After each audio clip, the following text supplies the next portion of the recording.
Hey guys, wanted to show everybody a couple more techniques to putting the fan together, and a couple other things that have popped up over the last few weeks as other people are building the fans. Some questions came up, so I'm gonna make another video to point some more things out. We'll start off with the motor. Like I recommended in the earlier videos, I think it's important to put some flat spots on the motor shaft. I just completed one today. I'm actually building this fan for someone else, and what you're looking at is a Leo Motion 700 kV motor. I've never seen one of these before. It's pretty interesting. As you can see, it's actually got a built-in fan in here, and like I said, this is a 700 kV motor. Still a 50 millimeter motor can, so it'll work just fine with the conversion kit, and kind of excited to see how it's going to work with the Dynamax as far as performance goes. But getting back to what I wanted to make this video for, so starting off with the flat spots on the shaft. As you can see, I've actually already gone ahead and done the 3 flat spots on this one. So the reason why it's important to do that, if anytime you're going to be using a hub with set screws, or any set screw for that matter, in my opinion, when you tighten down the set screw, you will end up raising some of the material off of that motor shaft. And because this is such a nice clean fit on these rotor hubs, that material lifting up could make it difficult for you to remove the hub if you need to. If you do run into that, there's still a solution to that. All you do is, even when the fan is all assembled, you just take a hairdryer or a heat gun and just aim it at the at this surface in the assembled fan. When you pull the spinner off, all of this will be exposed, and you just let this warm up. And as it warms up, obviously this is aluminum, it's going to warm up a lot, or it's going to expand a little bit more than a steel shaft. And what'll happen is, after about 2 to 3 minutes of warming it up with a heat gun, it's going to expand enough for you to just slide it off in case you run into issues. So on this one, as you can see, I've already gone ahead and fitted the shaft. Everything works real well. So no problems here.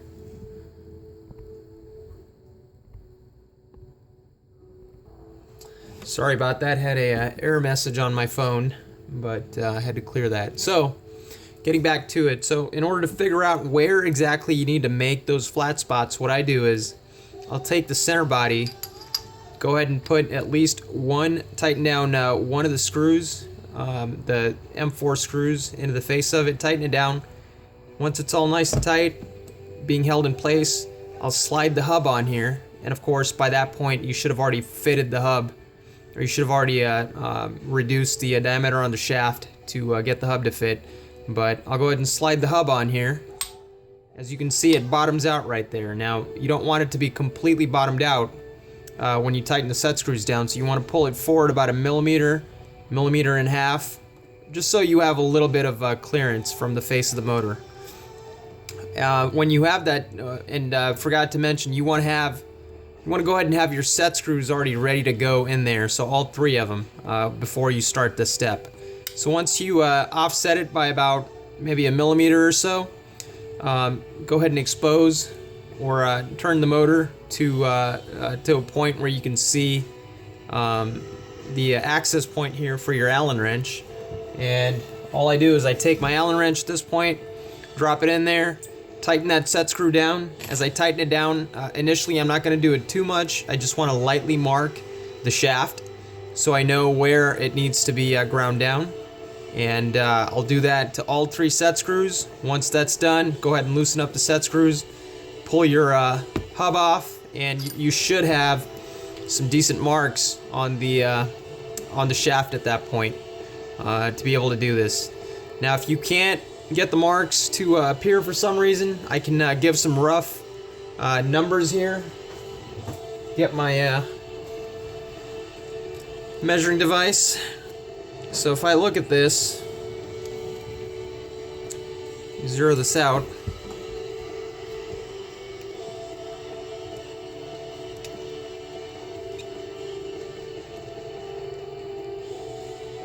So that the flat spot on here, and this is going to be the same for any motor, is centered at roughly 11.5 millimeters.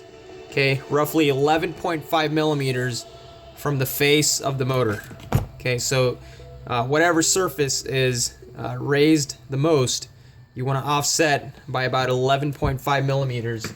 Center up, put a mark with a marker or whatever you have on the shaft, and that's where you want to do the flat spot. And let me show you guys a quick, easy way to make very nice and clean flat spots that you can see on this shaft. Now this was done by hand, and they actually came out really nice, and we'll take a look at how I did that. Okay, so what I like to do, and I've determined that this actually works extremely well. I'll take my Dremel, and for those who might be wondering what I have up here for the stone, I purchased this off of Amazon, and it's just a grinding stone that you can use on pretty much any surface. So I use this one on aluminum, steel, whatever you want to use it on. It works pretty well. So I'll take my Dremel. In this case, I've got it at the edge of my table. Now you can do this anywhere where you have enough room to be able to do this. But basically, you want to hold your Dremel in place. For me, I like to use a clamp, as you can see. Once it's held in place, it's going to be nice and tight, not going to go anywhere when you turn it on.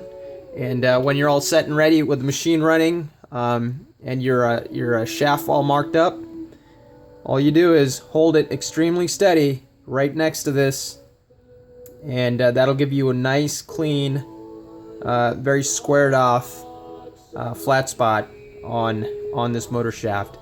And like I said, you want to try and do 3 of them, and that is the best approach when it comes to set screws on this type of system. So hopefully this kind of clears up some confusion and makes life easy. So next we'll go ahead and move on to the assembly of the fan. A couple of things to point out on there as well. Okay guys, the next thing I want to talk about is the brackets, the mounting brackets that come standard with the stock fan. There is a way, there's some stuff you need to do to these as well in order to get the nut and the bolt that comes through the long stator to work properly.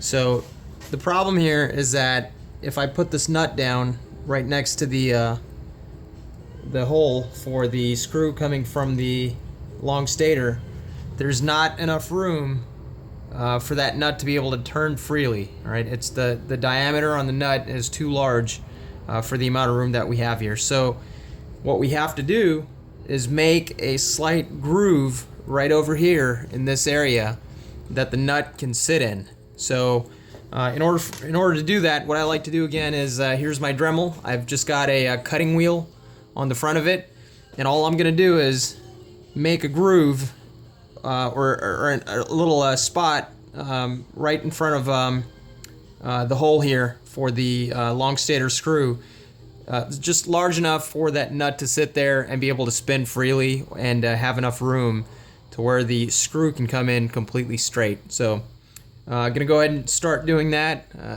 Might be a little noisy here for a minute or so.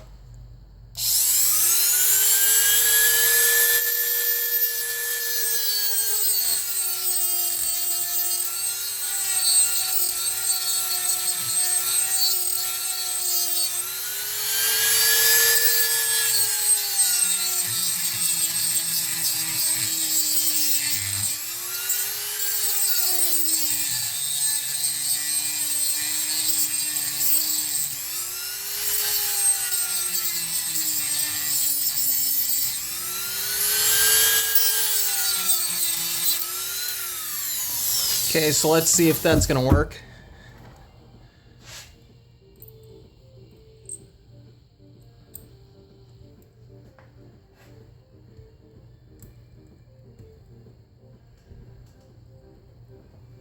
Okay, and there it is. So that allows that nut to sit there freely. And then when you tighten this down from the inside of the center body, this nut's will not spin, and it'll allow you to tighten this up real nicely. So that's that. And once this length is set, after you tighten everything down, you can cut any excess off of that screw if you want. You don't need to, but you can definitely do it if you want to. So I'm going to do the same to the other side, and we'll move on to the next item. Okay, the next item I want to discuss is the actual assembly of all your stator blades. Now, Mark from RC Groups he's purchased one of these. He was putting it together, and he had some issues trying to get all the blades to slide in there. The last one gave him some trouble, so we're going to talk about how we can avoid that. First of all, the first thing you need to do is get your long stators in there. So there's one right there, and here is the other. Of course, I'm going to go ahead and drop these screws in there so everything holds together and doesn't move around.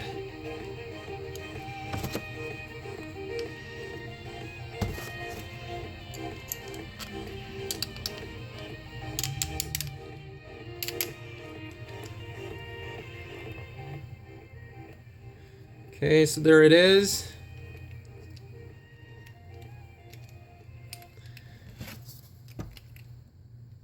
Now, depending on what you want to use as the top side of the fan, just make sure you line everything up properly, because you do have this cutout up here on most of these Dynamax fans. What I prefer, at least the way it's set up on my Falcon, I like to have this facing down so I can get the motor wires through here underneath the fan and into the airframe. But I'm going to go ahead and do this one with this facing up top. So we'll go ahead and get the... and don't push these through completely at first, because you will not be able to get these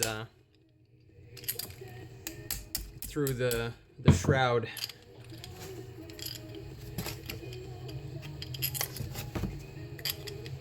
It is a bit of a pain to get this stuff lined up properly, but it's not too bad.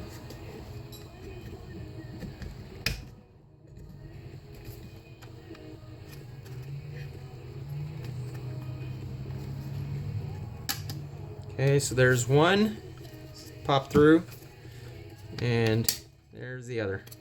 Alright, so now that that's in there, that's being held steady, we can go ahead and move on to the next item.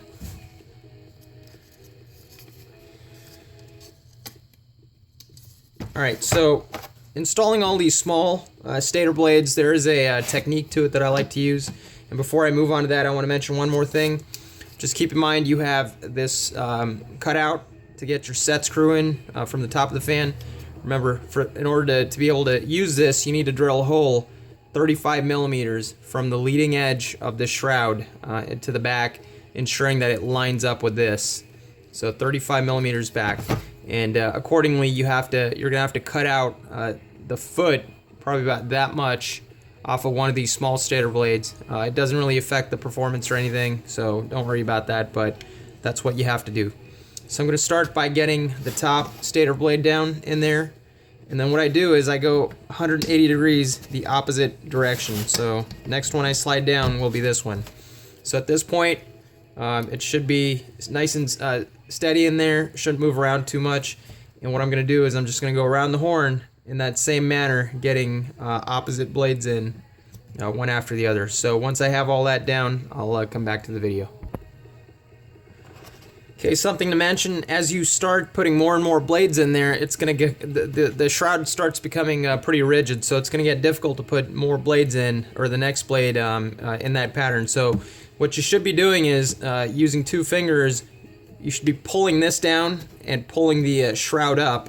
And what I do is I just put pressure, as I hold a rotor blade, I put pressure to the outside of the fan, and the blade will actually push the shroud away enough to allow me to slide it in there, just like so. Alright, so it's going to get a little more difficult as you go around the horn, but it shouldn't be impossible. So let me go ahead and get some more in there, and then we'll see how the last one goes in.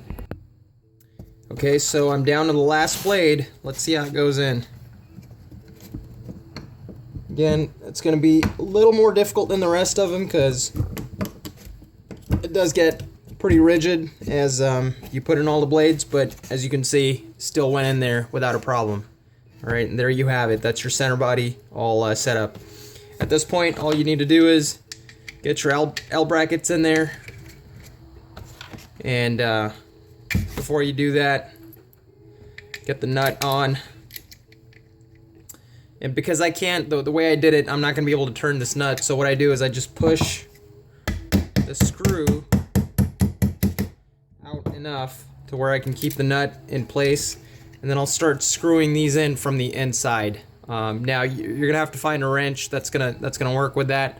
What I prefer is I'll just take a set of pliers, something like this, and let me go ahead and find a bit to tighten these down with.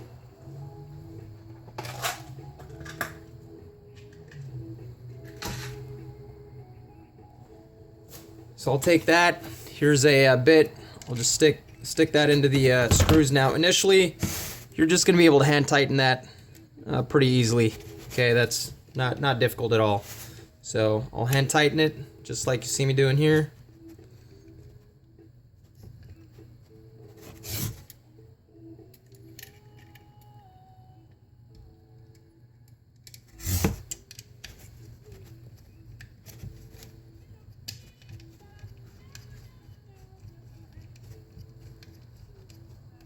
Okay, there you have it. That's hand tighten at this point. Leaving my bit in there.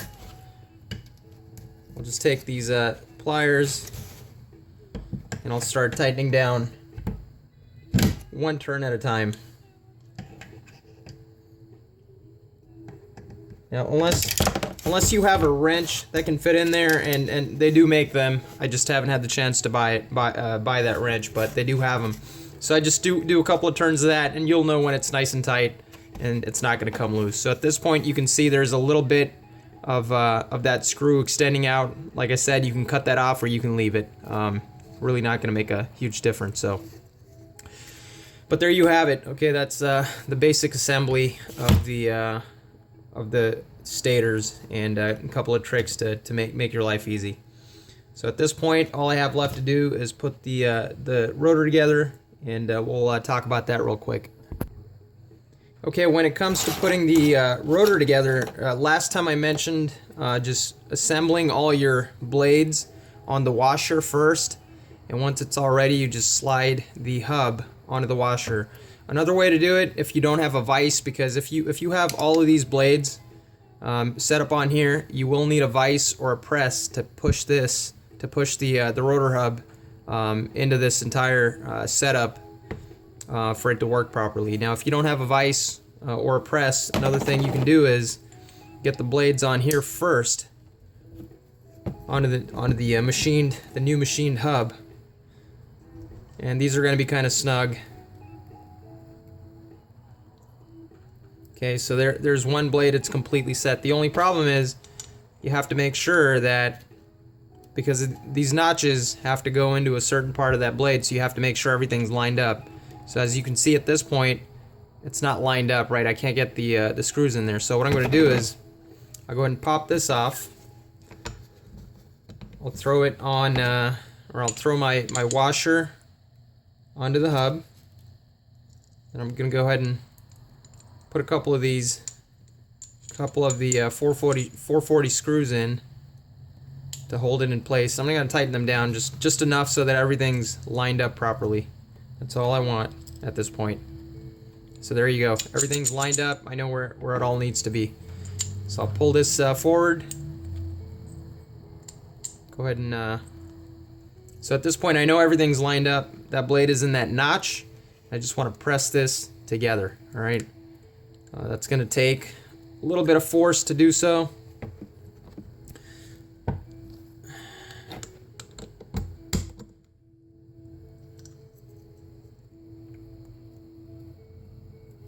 Okay, so there you go.